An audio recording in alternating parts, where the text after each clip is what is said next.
Tesla has recently caused a real sensation in China. They are not just selling electric cars in China, but they have made a bold commitment to end the price war on electric vehicles and promote China's economic growth, while upholding the core socialist values, along with 15 Chinese automakers. When Tesla first lowered prices in China, some may have thought it was just a marketing gimmick. Then it seems like they were really serious about it, and now they want to end the price war. In my opinion, there are two significant implications behind Tesla's decision. First, Elon Musk might actually be considering joining the Communist Party of China. He seems to know how to actively fulfill social responsibilities and shoulder heavy responsibilities, which sounds more professional than many Chinese party members. Second, Musk might have studied Sun Tzu's The Art of War. He initiated a price war and then announced a ceasefire with other automakers. They only realized they fell into his trap, a true example of luring the enemy into deep waters. At the same time, this also highlights a problem for Tesla's competitors who might be feeling a bit perplexed now. In response to Tesla's price war, they all lowered their prices, and now Tesla suddenly says, "Alright, we're done playing. Let's focus on economic growth." It's like being taken to a crazy party and then the host suddenly announces, "Now, we're going to start doing yoga." Of course, seeing Tesla's performance in the Chinese market, I have new expectations for Musk's next moves. Perhaps next time we will see him live streaming the sale of tea in Tesla stores in China or launching his own Tesla hotpot. After all, in China, anything is possible, right? So, if you haven't bought a Tesla yet, I want to tell you, don't rush. Wait a bit. Maybe soon you can buy a car with a special offer of buy one car, get a set of core socialist values for free. The US Navy has set its sights on India and wants to establish a logistics center there, signing a ship repair agreement. Yes, you heard it right, India. I think Americans just couldn't resist the temptation of Indian chai. Some people might wonder, doesn't the US have the most powerful military in the world? Why would they want to establish a logistics center in India? Well, I can tell you the answer. It's because their capabilities in this region are already stretched thin. This reminds me of a sad reality, like when you participate in a marathon, feeling fully prepared, but before you even reach the halfway mark, you're already out of breath and drenched in sweat, forced to take a break at the water station or fuel station along the roadside. And for India, it's like that wealthy distant relative suddenly wanting to build a garage in your house and saying, "Family, let's not be so formal." They also say that the purpose of this logistics center is to make India the logistics hub for the US and other partners in the Indo-Pacific region. It's like saying, "I know you can't afford a car right now, but that's okay, you can help me take care of my BMW and Porsche until you have enough money." The US military hopes to establish preparations for rapid supply and repair operations in the Indo-Pacific region. This reminds me of our brothers in the maintenance industry, where it takes several days to fix a car or a computer, and in the end, they might tell you, we need more time to complete it. It seems like the US military's idea is so naive. However, I still have confidence in India's shipyards. If I had a boat, I would also choose to get it repaired in India. Why? Because they have a very strong selling point, which is, our technology is trusted even by the US Navy. This advertising slogan sounds very convincing. It's like when you go to buy clothes, and the salesperson tells you that this shirt is worn by the richest people in the world, would you hesitate? I heard that a professor from the US National Defense University said that there is a significant gap between US bases in the Middle East and the Western Pacific, and India fulfills that role. Well, it sounds like a long-distance traveler looking for a rest stop along the way. This reminds me of those drivers who get excited when they see a service area on the highway. I think this news is good for India. At least they can add a line to their promotional materials. Our ship repair technology here is praised even by the US Navy. So, what do you think? Should India send a cup of milk tea to the US as a gesture of gratitude? It sounds like the US is expanding its presence in Asia, but I just hope that this new naval logistics center can provide high-quality services. We wouldn't want to see any US ships stranded in the port of Mumbai due to poor maintenance, right? A German Chinese individual was coerced in China to provide information about overseas protesters. Wow, now I understand. The Chinese authorities are really thorough and responsible. They don't even let overseas protesters slip through their fingers. This Chinese-German guy named Alex was taken into a small room at an airport in China and questioned about whether he had participated in any demonstrations criticizing the Chinese government. At first, Alex firmly denied it, but the Chinese police presented on-site photos, so he had to admit it. The police continued to inquire about the protesters' information, particularly interested in their names, probably to send them a Christmas card and show some special care. The interrogation lasted for several hours, and Alex endured the police's yelling in hunger and fear. I wonder if the air conditioning in the interrogation room was broken, making it too hot and causing everyone's emotions to boil over. Finally, unable to bear it any longer, Alex started randomly providing fake names for 2 protesters. The police were ecstatic, nodding vigorously, and then asked Alex to fingerprint the interrogation record, while also writing an apology letter.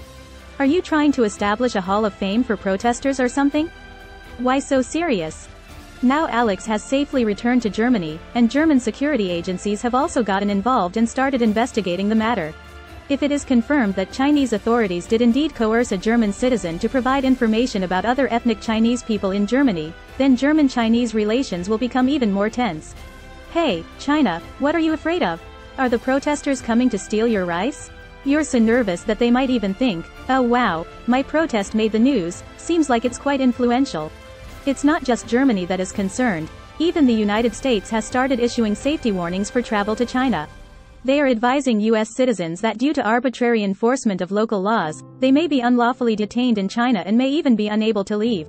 Now, Americans planning to travel to China might have to bring a few more lawyers with them, just in case their trip turns into a reality courtroom show. There are numerous cases of China exerting pressure on overseas Chinese. Not long ago, German media exposed how the Chinese government controls Chinese students studying in Germany, especially those who receive scholarships from the China Scholarship Council. These scholarship recipients have to sign agreements stating that they shall not engage in activities that harm the interests and security of the motherland, and must regularly report to the Chinese embassy. Now I understand, the China Scholarship Council not only funds students but also operates as a private detective agency. Now the question arises, the German Foreign Ministry still doesn't know whether the Chinese side acknowledges the German citizenship of German Chinese individuals. Oh, Mr. Foreign Minister, you're truly a master of witty remarks. Next time the Chinese side asks about the identity of your German citizens, just boldly respond, we don't know either, you tell us. What I want to tell everyone is that no matter where we are, we should protect our privacy and freedom of speech. Don't let anyone force you into making choices against your own beliefs, just like Alex did when he gave the police fake names but still preserved his dignity. Remember to smile, as a smile is the best weapon. In recent years, China's net emigration has started to increase again, which raises some concerns for the future development of China. This is no joking matter. It is estimated that in 2022, over 300,000 people will leave China, including many individuals with substantial wealth. Oh dear, China needs to be cautious about the brain drain. According to United Nations data, from 2001 to 2010, China had a net emigration of around 500,000 people per year. However, after 2008, this number suddenly decreased. One possible reason is that China experienced a strong recovery from the global financial crisis while other countries were facing difficulties and couldn't help but envy China. In the following decade, China's economy continued to grow rapidly, but the working-age population gradually decreased, creating opportunities for those who wanted to immigrate to China. In 2012, China's net emigration dropped to a mere 125,000 people, which can be described as extremely rare.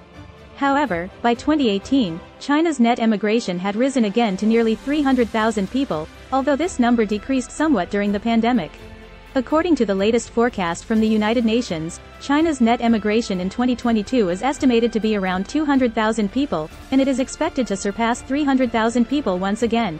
This number is no joke. It seems that China really needs to be vigilant. Data from a survey company shows that from 2010 to 2020, the number of wealthy individuals in China with assets exceeding $1 million approximately 31.31 million new Taiwan dollars, who immigrated net annually was around 9,000 people. However, in recent years, this number has started to rise sharply. In 2017, over 11,000 wealthy individuals emigrated net, and in 2019, it exceeded 15,000 people.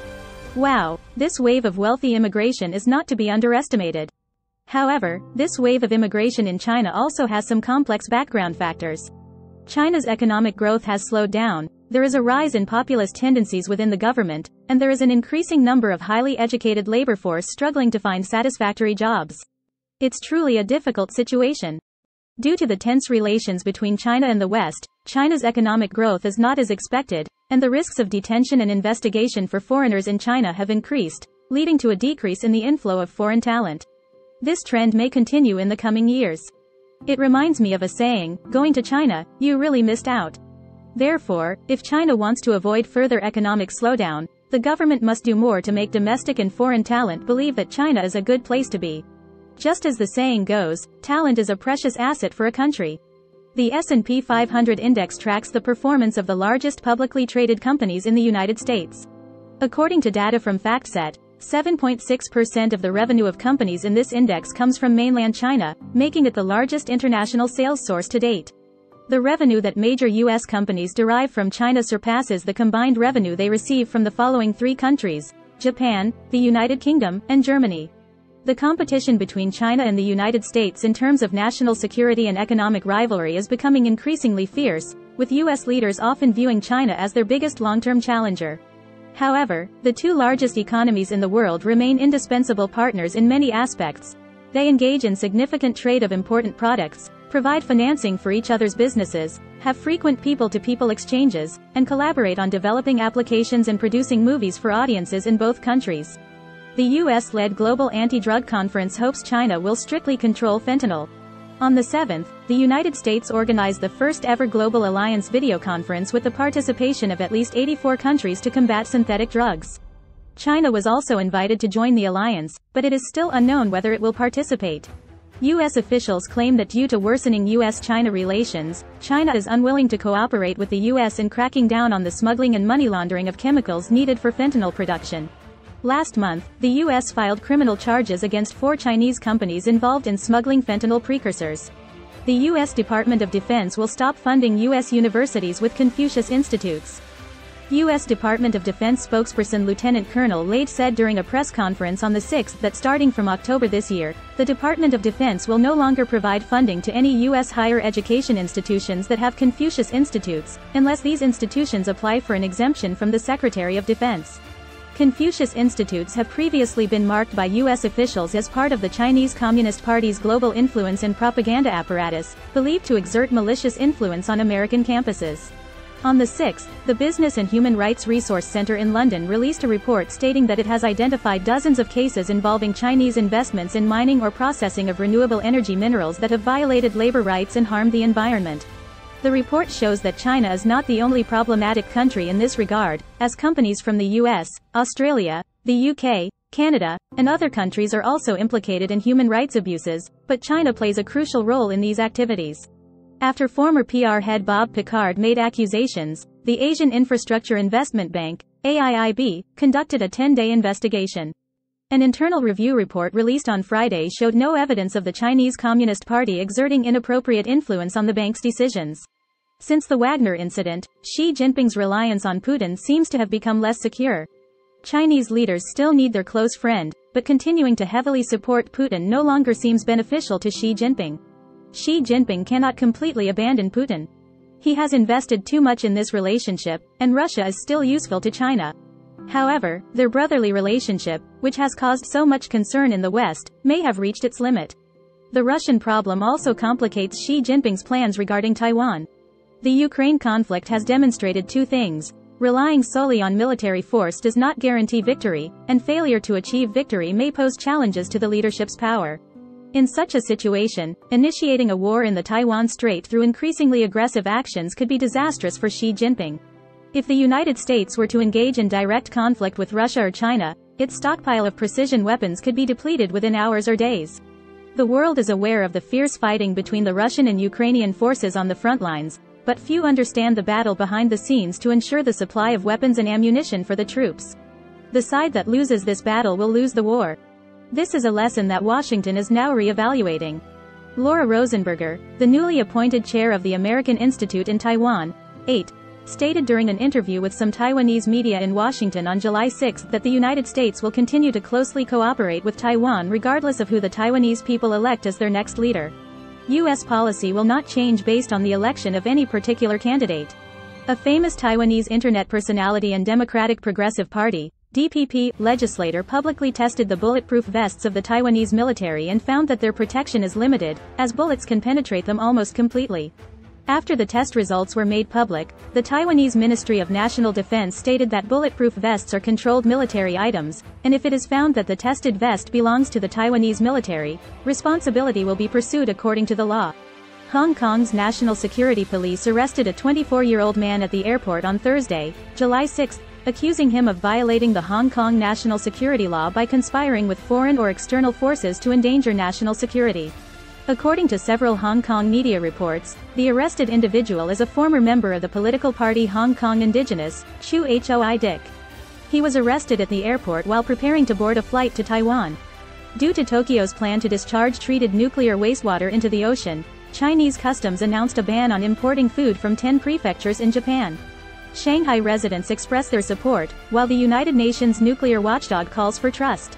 According to reports, several businesses in China have been fined for selling food from Japanese nuclear radiation zones.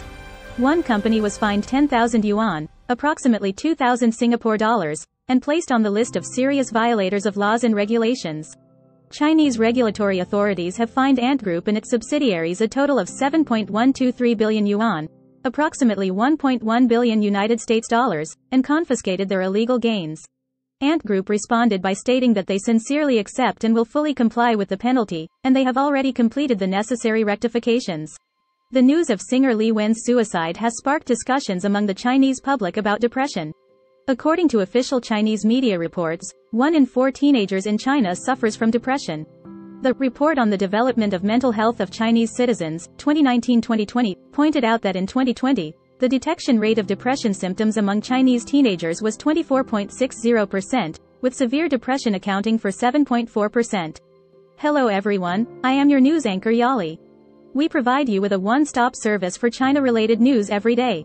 Feel free to leave comments in the comment section, and we will read and respond to them seriously. Remember to like, share, and subscribe to our channel.